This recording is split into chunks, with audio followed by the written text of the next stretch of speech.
Good day, everyone. Today we'll be watching the Napoleonic Wars by OverSimplified, part 2.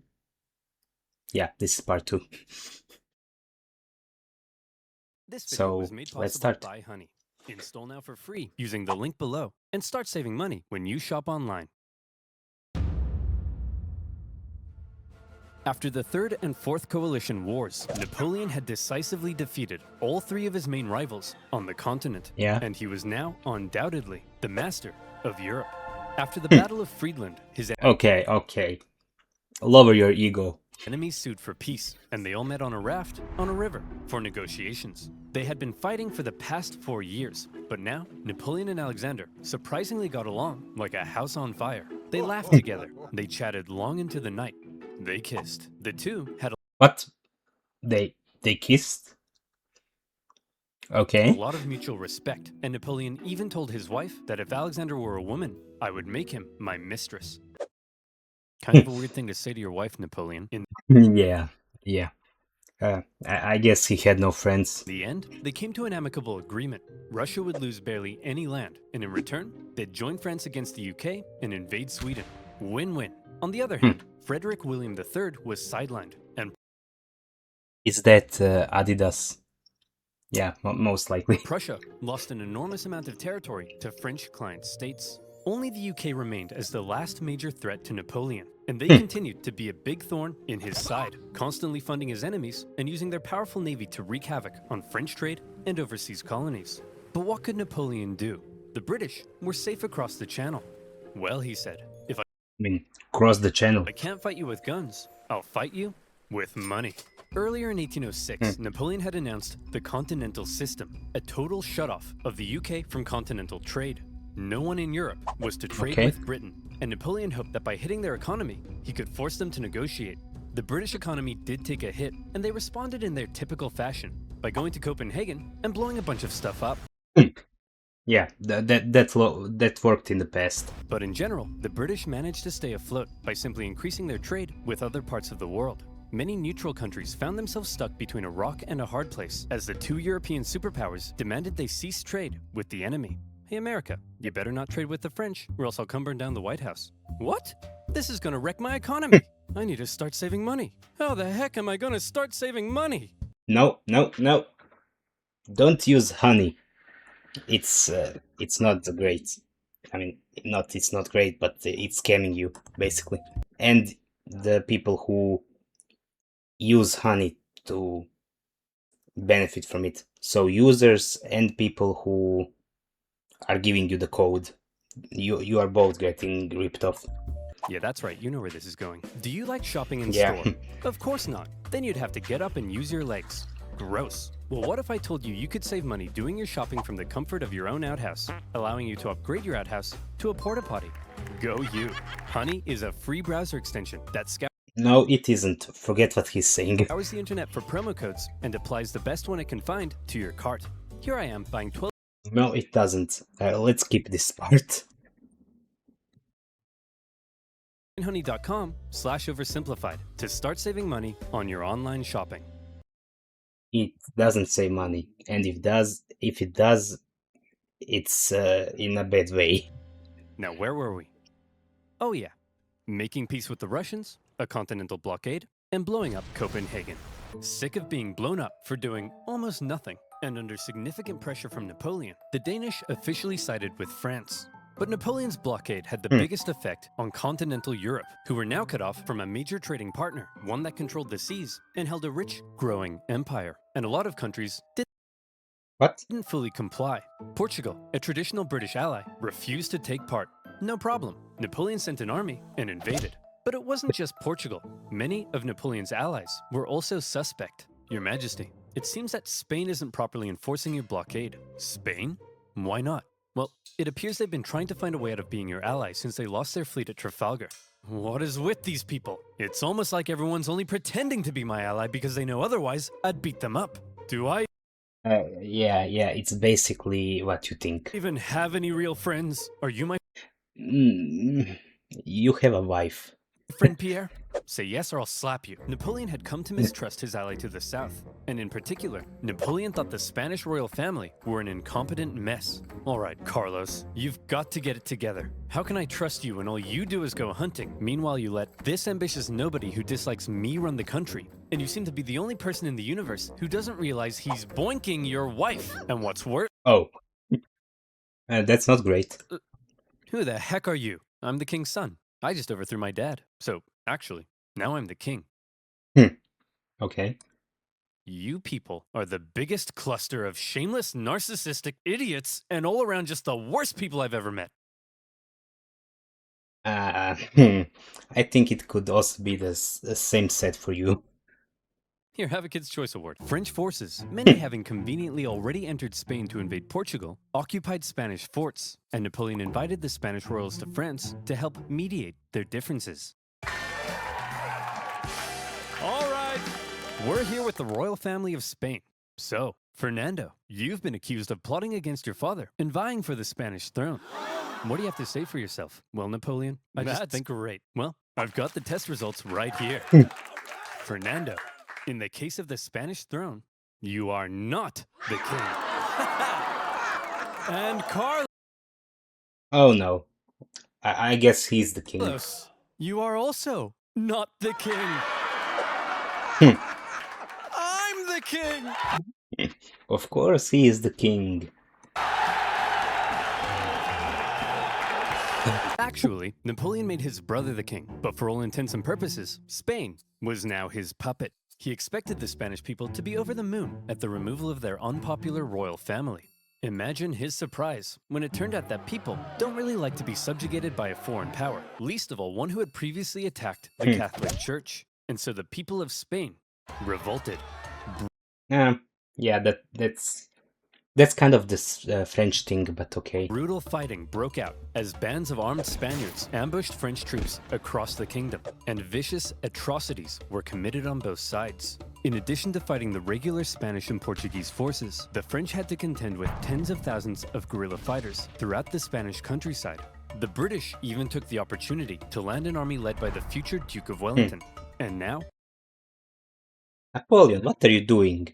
What are you doing? You have the whole Europe on your side. I mean, not on your side, but they must listen to you. So. British forces were defeating French ones on land. Napoleon briefly went to Spain in person, and he did drive back the Allied armies, but before long, his attention was needed elsewhere. The whole thing became a nightmare for the emperor. He excelled at traditional warfare, but this was something more akin to Napoleon's Vietnam. Bro, is he the only man in the country who knows how to do war, how to lead a war, or how to lead an army? Is he the only one there who knows how to plan things? The whole conflict would keep hundreds of thousands of French soldiers and resources bogged down for years. Napoleon was never able to break the will of the Spanish people, and this problem weakened his position in Europe. Hey, Francis, want to go to war with Napoleon again? Oh, I don't know, Britain. He's already whomped me 3 times. Ego would lead to his downfall eventually. I mean, yeah. I'll give you a bazillion pounds. Well, okay. Seeing that Napoleon was now caught up in Spain, and with some British funding, Austria decided maybe, just maybe, this time, they'd have a chance. No, they don't. So did they? No. Napoleon defeated them in just 4 months. It was quick, but it wasn't exactly easy. The Austrians had been watching Napoleon and learning, and they had made some reforms, while Napoleon, after years of war, was increasingly having They are capable of learning? What? to rely on inexperienced conscripts. So this time, the Austrians gave him a run for his money. The Fifth Coalition saw some of the bloodiest battles to date, including Napoleon's first major defeat. And when he did finally defeat the Austrians at the Battle of Wagram, it was a very costly victory. Still, Napoleon had yet again kicked Francis's butt, and as part of the peace Please, don't spank him. terms, Austria lost a bunch more land. Not long after, however, Napoleon and Francis came to another agreement. It was decided that Napoleon would marry Francis's young daughter. But wait, doesn't Napoleon already have a wife? Well, yes, he did. Josephine and Napoleon had become quite fond of one another, but now that Napoleon was playing the monarch game, he needed a male heir, and his aging wife wasn't giving him one. So it was out with the old and in with the new. At least Bro, that's not how it works. That's not how it works. I think Church would have some complaints about that. he didn't behead anyone. For Austria, they felt that if Napoleon was going to keep on winning, they may as well be on his side. So through the marriage, Napoleon got an alliance with Austria and a beautiful baby potato. Between the failing blockade, Napoleon got an alliance with Austria and a beautiful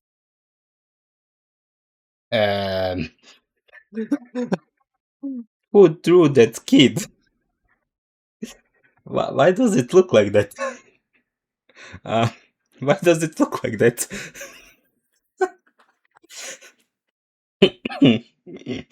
Is that its head? baby potato. Hell nah. Between the failing blockade against Britain, the ongoing war in Spain, and now his recent struggles in Austria, To guillotine with that artist. cracks in Napoleon's invincibility were beginning to show. But still, look at this map. So blue, so beautiful. Even Sweden, after being pulverized by Russia, overthrew their king, and after an interesting chain of events, ended up putting one of Napoleon's own marshals in charge. Marshal Bernadotte took the name Karl Johan and became Crown Prince of Sweden, after agreeing to join Napoleon's continental system. For now, Sweden was Team France. Huh? What? How? When? How? Napoleon was on top of the world. He had won an endless string of victories. All he had to do now was sit back and not make any major miscalculations that could completely turn the tide of war. I mean, that's a good resume. So let's see what comes next.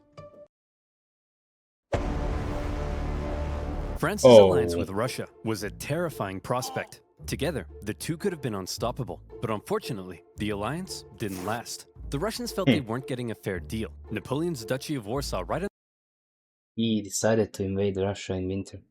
Oh no. Don't ever fight Russia in winter. Because there is no food, it's cold, and you will die from hypothermia. And there will be so much snow, you won't be able to go back. Or forward. Or anywhere. their doorstep was a bit of an insult. And then their economy began to tank because of Napoleon's British blockade. And eventually, they began to open up trade. Your Majesty, it seems Alexander is no longer abiding by the continental system and has begun trading with the British. Alexander? But he kissed me. He kissed you? You wouldn't get it, Pierre. I don't know if Church would be fond of that either. No one would ever kiss you. The security of Napoleon's empire depended on removing the Okay. British threat, and he wasn't happy with Russia's backdoor shenanigans. And so in 1812, Napoleon decided to go to war. He gathered together the most massive army Europe had ever seen, made up of troops from every corner of his empire, and he prepared to invade. Okay, it looks like Napoleon's coming for us. Generals, I need ideas. We could stand and fight. No, that's stupid. You're stupid. I mean, you could try it for at least once. We could run away. You're a Do they ever do something except running away? star. You'll remember Napoleon's tactics relied on astonishing speed to outmaneuver his enemy and force a quick, decisive battle. Well, I've got two words for you. Scorched earth.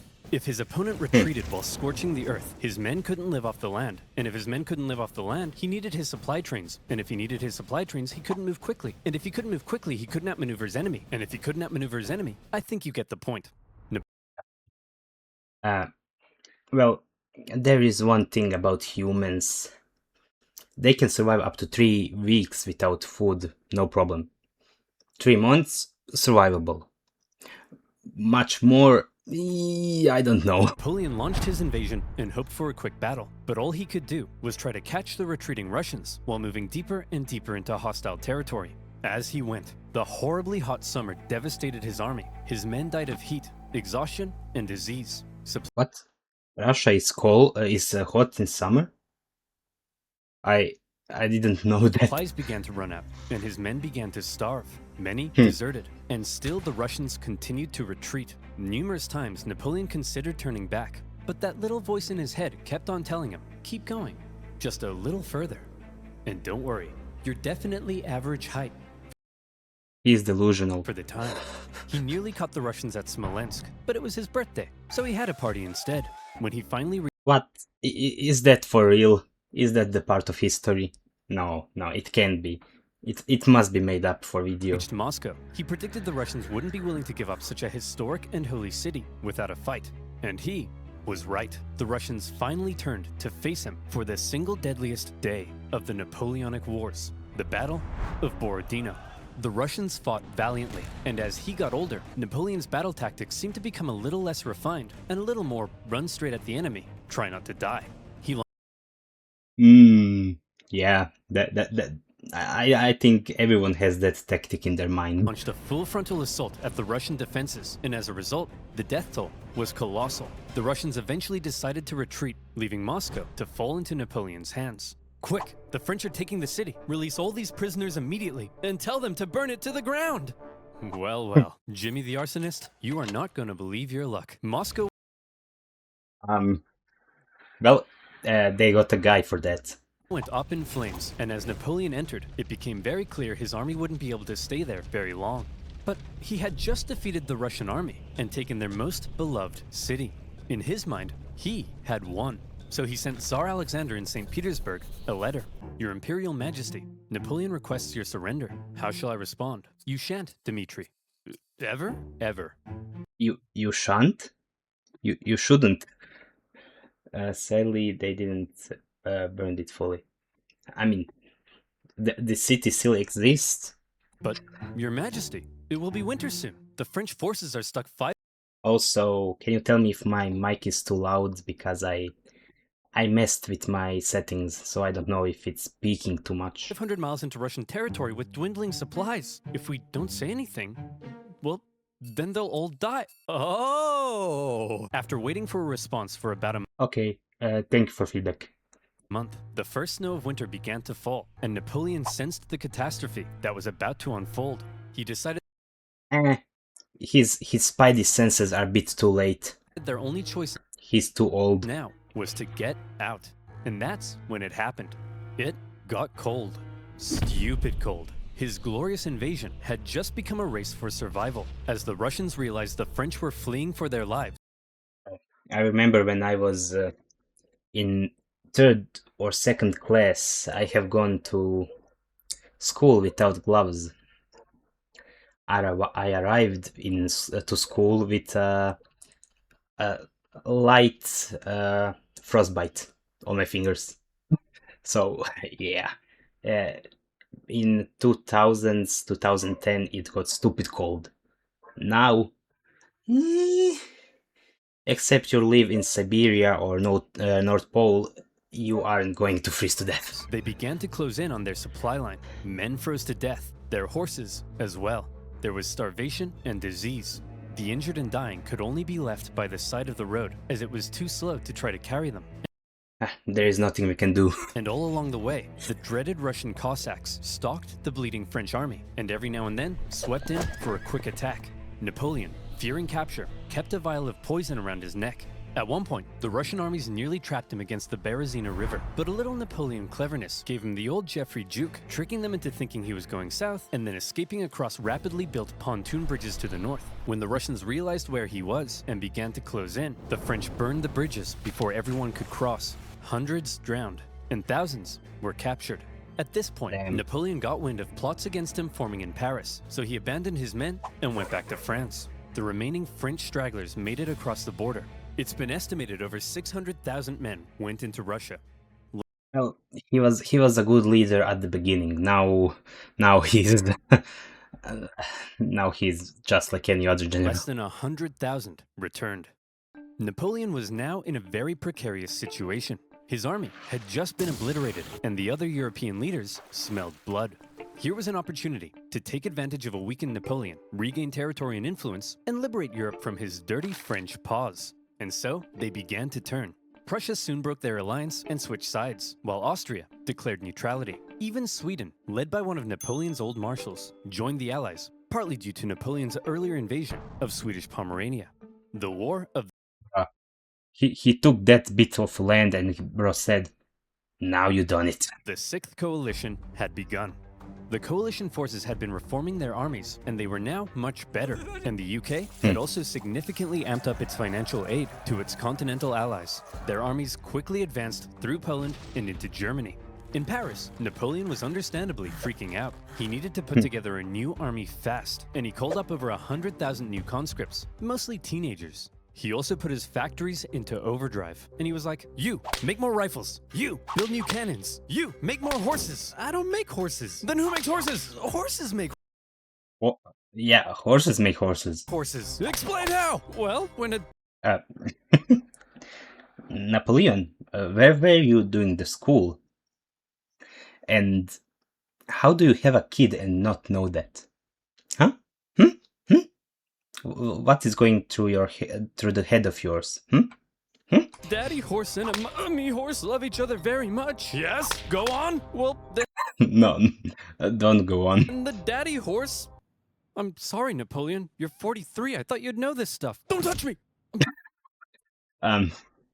Yeah, he should definitely know that with 43. Gonna be sick. As it turned out, Napoleon's lack of horses would take the biggest toll on his army, since his tactics relied on speed, maneuverability, and destruction. When he took the fight to the Allies in 1813, he did defeat them and sent them running. But lacking cavalry, he was unable to effectively pursue and destroy.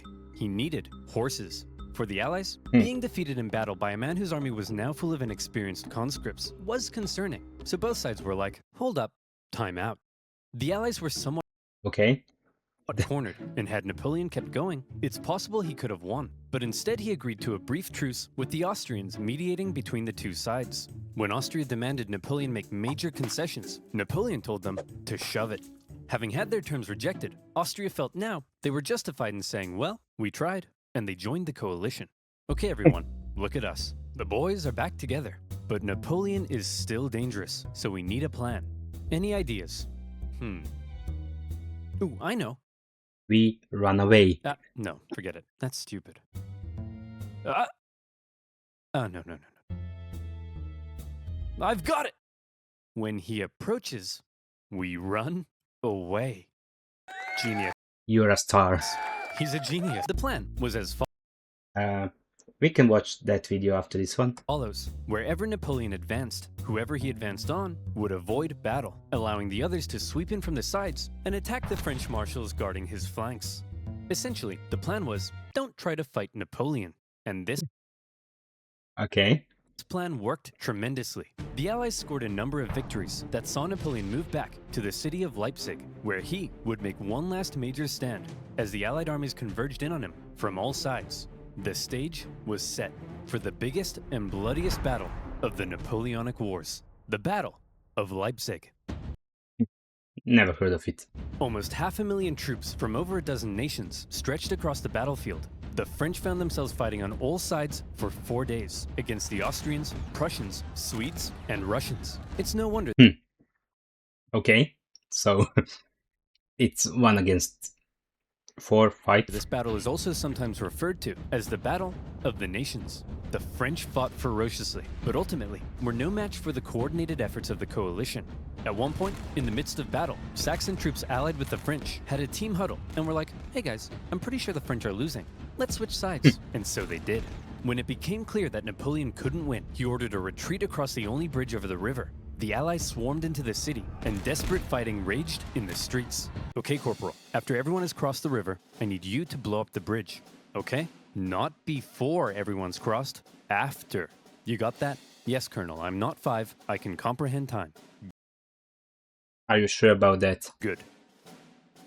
Wait, did he say before or after? Bro, it's been 5 seconds. He just left. How? Well, fortune favors the bold. No, he doesn't. The bridge was blown early, and 30,000 French troops were stranded and captured. A disaster. And with that, the dominoes were beginning to come crashing down on Napoleon. In the south, an army under the British Duke of Wellington had been pushing the French out of Spain for the past few years, and were now crossing into France. Austrian army I mean, what do you do if your man is so damn stupid that they blow up bridge that's only bridge you can leave? They blow it up before their teammates cross. I mean, what do you even do? To the guillotine. Had pushed into Italy, while Napoleon's old flamboyant cavalry commander, Murat, who Napoleon had made king of Naples, decided to switch sides. German states, many resentful after years under Napoleon's thumb, turned against him, and the Confederation of the Rhine collapsed. Bernadotte invaded Denmark, and they were forced to join the coalition, while the Netherlands were liberated. You'd think Oh, damn. That's that's not so good. Napoleon might have seen the writing on the wall, but he was Napoleon, and so instead, he prepared to keep fighting. As attitudes in Paris were already beginning to turn against him, he called up more conscripts to defend the exhausted nation. As for the Allies, they weren't sure exactly what they were aiming for here. A few peace offers were floated that may have let Napoleon keep his position, but the British kept throwing around even more money, and eventually, they all agreed that the ultimate aim was the deposition of Napoleon entirely. And so, That's impossible. Napoleon embarked on one of his most famous campaigns to defend the homeland. He was completely outnumbered, but the Allied armies had split up and spread out. His army was so small that he could move at lightning speed, and he used this to his advantage. In the famous 6 Days campaign against Prussian General Blücher, he attacked from all directions and defeated Blücher's forces 4 times, only suffering a tenth of the casualties he inflicted, even with his back Okay. Is he back? Is he cooking? completely to the wall. Napoleon was still Napoleon. Then he turned south to take on Schwarzenberg's army of Bohemia and enjoyed even more victories. However, Napoleon's problem was that he couldn't be everywhere at once, and wherever he wasn't, the Allies continued to push towards Paris. He made one last-ditch attempt at moving in behind the enemy lines and cutting off their communications, but Paris was in disarray, and the people were sick of war. One ambitious and slightly treacherous politician sent the Allied armies a letter basically saying, "Hey guys, come on in," and Oh. You can't do that. so they did. The city's defenders surrendered, and as the Allied leaders entered Paris, the people cheered them as bringers of peace. Paris had fallen. Quick. Yeah, that's usually not what you want to happen, but I guess this is 19th century, so I don't know what they were thinking then. Marshals, gather your men. We're gonna launch an assault on Paris. Where are my marshals? They all left and told me to give you this note. Napoleon's Bruh. marshals had realized what he hadn't. It was over, and they insisted all that was left now, for the good of France, was for him to abdicate. And without the support of his army, Napoleon had no choice. He hoped his son could take his place, but it was decided instead to restore the old Bourbon monarchy. Old Nah. King Louis XVI's brother would become the King of France. It was almost like the French Revolution. We chopped off all those heads for this. Had never even happened. Yep. But what will we do with Napoleon? We can't have a hyperactive 44-year-old menace running around reigniting revolutionary ideals and plotting his return. Well, yeah. That's usually what you don't want to have in your country. Why don't we send him, I don't know, there. The location chosen for Napoleon's exile was the small island of Elba, just off the coast of Italy. Napoleon was to rule over the island, and even got to keep the title Emperor of Elba. Okay. I mean, don't underestimate him. He will make an army in Elba and conquer Paris again. Allies must have been in stitches when they came up with that. When he learned what his fate was to be, he drank the poison he had been keeping around his neck. But it had gone out of date, so instead of a quick and Man. That's why we have expiration dates on the bottles today. painless death, he got a painful stummy-wummy instead. Before he left France, he addressed his oldest and closest guard one last time, making an emotional speech that ended with him kissing their flag. And off he went to exile. Damn. The deal that was given to him was actually quite generous. His family were given titles, he was to receive a state pension from France, and he was able to receive many distinguished visitors, all eager to come and meet the famed emperor. and he ruled over Elba well, improving infrastructure and introducing many legal and social reforms aimed at improving life on the island. Hey, See? He was a good emperor. Napoleon, just coming in to check on how it's all going. Holy smokes! But it wasn't Yeah. all good. For one thing, he learned of the death of his first wife, Josephine, and was deeply saddened. He was forbidden from seeing his son and current wife, and in Austria, Emperor Francis had ordered a local count to seduce her, so she would forget about Napoleon. No. No. No. Then, the new King Louis XVIII refused to give Napoleon his agreed pension. He was under constant threat of assassination, and there were even rumors that the Allies were thinking of relocating him somewhere even more remote. But No. I mean, if they take your pay, they don't let you visit your family. I mean, Revolution 2.0. the biggest problem was that Napoleon was once the master of Europe. He had lived a thrilling life of adventure, fame, and glory. Now, he found himself on a tiny island in the Mediterranean, and he was bored. Wouldn't it be nice? I mean, yeah. If only they had computers, TVs, and mobile phones back then. If he could somehow return to France and reclaim his throne. Hey, Napoleon, want to go back to France and reclaim your throne? I would, Pierre. But how? Well, I was thinking we could just take this boat. Will that work? Surprisingly, yes. Pierre, remember when I told you no one would ever kiss you? Yes, sire. Well, pucker up, boyo. Yay! When Napoleon left Elba, it wasn't really the daring escape you might think. He basically had kind of a leaving ceremony, hopped on a ship, and sailed back to France. He brought with him an army of about 1,000 men, and he began his journey to Paris. However, in Paris, there was now a new king, and at first, the people largely accepted him because the last few years of war under Napoleon had brought immense death and economic suffering. And then they remembered why they hated the first guy in the first place. That's right. The king is back, baby. Divine right to rule. Don't worry, everyone. I know the economy is kaput, but I and my courtiers will withdraw into this palace, and we will definitely work as hard as we can to fix everything. Party.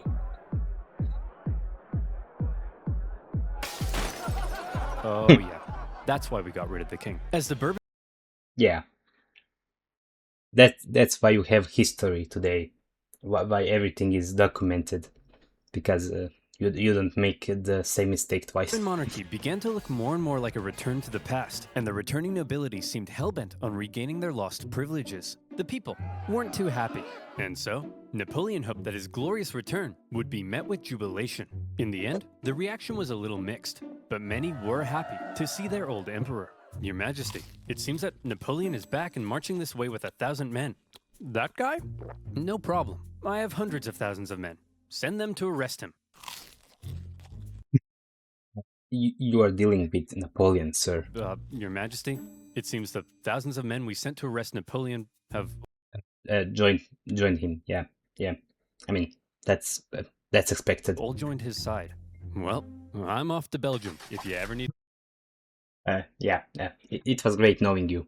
I'm gonna leave now before it gets worse. the king again. Be sure to let me know. As Napoleon continued his journey, the king had sent battalions of men to stop him, but they largely comprised of Napoleon's old soldiers, many unhappy with King Louis's military reforms. And so, when ordered to arrest him, they simply couldn't do it. In one famous incident, the troops began to cry out, "Long live the Emperor." When Napoleon reached Paris, with King Louis having fled, he entered unopposed to reclaim his throne. Napoleon was back from the dead. Okay, everyone, now that we've finally gotten rid of that guy, let's try to make sure something like this can never happen again. Hello guys, it's me again. What's that doing there? Hey, fellow monarchs.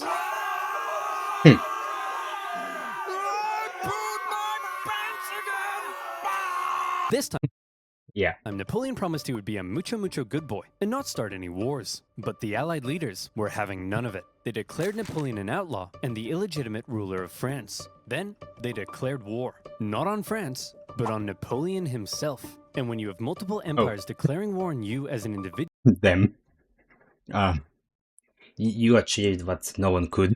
That's how you know you're a very naughty boy. The Allied powers began making plans to combine their forces and once again invade France. The most immediate threat to Napoleon were the British and Prussians hanging out in nearby Belgium. If Napoleon could knock them out quickly, maybe he could force the Allies to negotiate, and maybe he could hold on to his power. Together, the two armies to the north outnumbered him, so he made a plan to divide them and take them on separately. Historians debate how much of a chance Napoleon had here, but this same strategy of dividing and conquering had worked for him multiple times. He marched north with 125,000 men and took on the...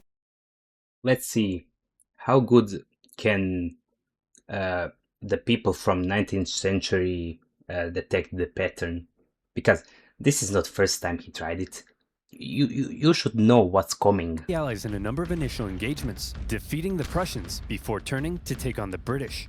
But to Napoleon's dismay, miscommunication and hesitation among his marshals allowed both enemy armies to retreat, and crucially, rather than fleeing east, the Prussians moved north, where they could remain in contact with the British. Napoleon sent a force to hold off the Prussians as he moved in on the British. I mean, I guess they learned. Now holding a defensive position at Waterloo. Prussian General Blücher sent word that he would come to Wellington's aid if he could just hold off the French for long enough. Napoleon had to defeat Wellington before the Prussian army could arrive in force, and it was close. The British held the high ground and a number of key defensive buildings across the battlefield. After waiting some hours he didn't have for the ground to dry, Napoleon sent men to assault the Hougoumont farm, but the British-German garrison there held out. French Marshal Ney launched a number of miscalculated cavalry charges at the British lines. The British formed defensive square formations, and they tore the French cavalry to shreds, while one guy chose the absolute worst time to go on a bender. The French did manage to capture a farmhouse directly in front of the British line, and from there, they unleashed artillery hellfire on the British square formations. And as Napoleon sent his Imperial Guard in to finish the British off, a nervous Wellington knew his lines were at breaking point. But the Prussians had earlier begun to arrive, and now they were arriving in large numbers. And after the British held out and sent the French Imperial Guard running, the French lines panicked, fearing they had been encircled, and they began to flee. The Battle of Waterloo was an Allied victory. And with that, Napoleon's hopes of returning to glory were vanquished. He knew he was defeated. He went to the British and said, "Can I please have a house near London?" Oh. No, you are going to another continent. You are going to the moon. You are going to Mars. You forget Mars. You are going to Sun. You are going to another galaxy. And the British replied, no. Instead, to make sure Napoleon was put away once and for all, they sent him to one of the most isolated and remote places they could think of, a tiny island in the Atlantic Ocean, St. Helena. Here, a deeply isolated and depressed Emperor Napoleon would live the Okay, now there's nothing we can do. remaining years of his life. His house was a wooden bungalow, not exactly on par with the Tuileries Palace. Much to his frustration, his captors referred to him as general, rather than calling him emperor. His mail was censored, his visitors were vetted. There was almost no way he could escape such an isolated island. But just to be sure, he was guarded by 2,000 British soldiers and two Okay, bro. Bro got the most supervision you could have at that time. I don't think anyone had better supervision, better security system. ships that circled the island 24 hours a day. He had once been the most powerful man alive, and images of the victorious Napoleon depict a strong leader, hand firmly in jacket. Depictions of Napoleon on St. Helena show a disheveled old man, hand firmly in pants. He had lost everything. And by the way, he was only 46, so maybe it's about time you know what? You're doing all right, kid. Napoleon Okay, so I shouldn't start French Revolution. fought one last battle while on the island. The battle for his reputation. He spent hours writing his memoirs, espousing his achievements, recording his greatness, and turning himself and his story into a phenomenal legend. And in this battle, he certainly succeeded. His mark on history cannot be denied. After his defeat, the European monarchs had got to work restoring Europe to its traditional balance and reasserting their dominance. But after Napoleon had spread the influence of the French Revolution, these returning monarchs would have a difficult time regaining their absolute control. France returned to the rule of the Bourbons, but it would go on to stage another revolution, and then another one. Reaction to Yeah. So it was not Napoleon's fault. Napoleon's rule in places like Germany and Italy propelled forward the ideas and feelings of modern unity and nationalism, and his Napoleonic Code still remains the basis of law in various modern countries. The modern world owes a lot to Napoleon's legacy. He remains statistically possibly the greatest military general in history, and his revolutionary military tactics changed the face of warfare. He was the last truly great leader to both lead his armies in battle while retaining total political control over a vast empire. There's still hope for Joe Biden, but the man remains somewhat of an enigma, and we still aren't Are you sure? sure exactly what to make of him in some regards. Was he the champion of the French Revolution, spreading equality wherever he went, or did he betray it by making himself an absolute monarch and restricting certain liberties? Was he an ambitious and aggressive conqueror, hell-bent on bringing Europe to its knees? Or was he simply defending himself against an aggressive Europe, Hmm. I don't know. I mean, usually he was the one who attacked and they ran, hell-bent on reducing but they provoked him.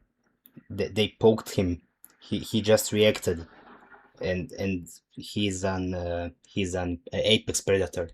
So, I mean, what are you doing poking him? It's your fault. his power? Some things will continue to be debated. Napoleon died at the age of 51, officially of stomach cancer, but some believe he may have been poisoned.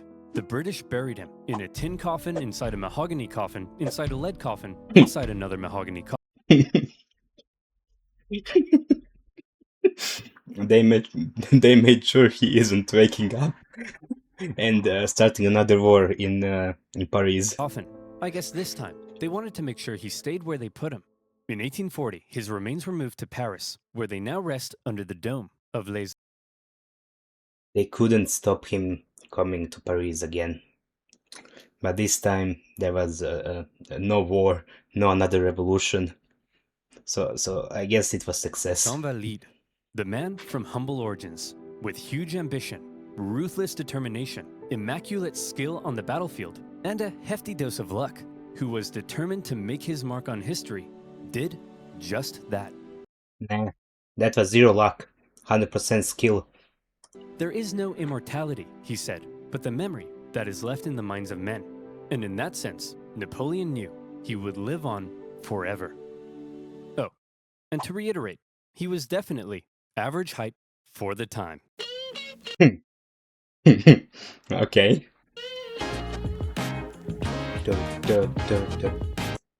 Hannibal. No, I ain't watching that. Okay, maybe some other day. Yeah. So, this was the Napoleonic Wars Oversimplified Part 2 by Oversimplified.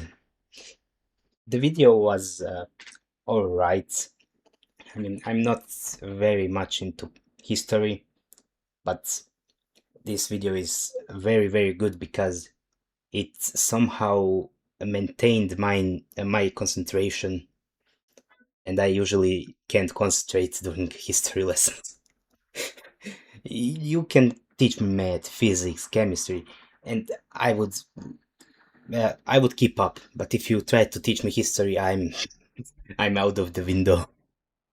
So yeah. So I would recommend watching this video if you aren't really interested and you need to learn it. So yeah, thank you for watching, and I will see you in the next video. Thanks for watching, and adios.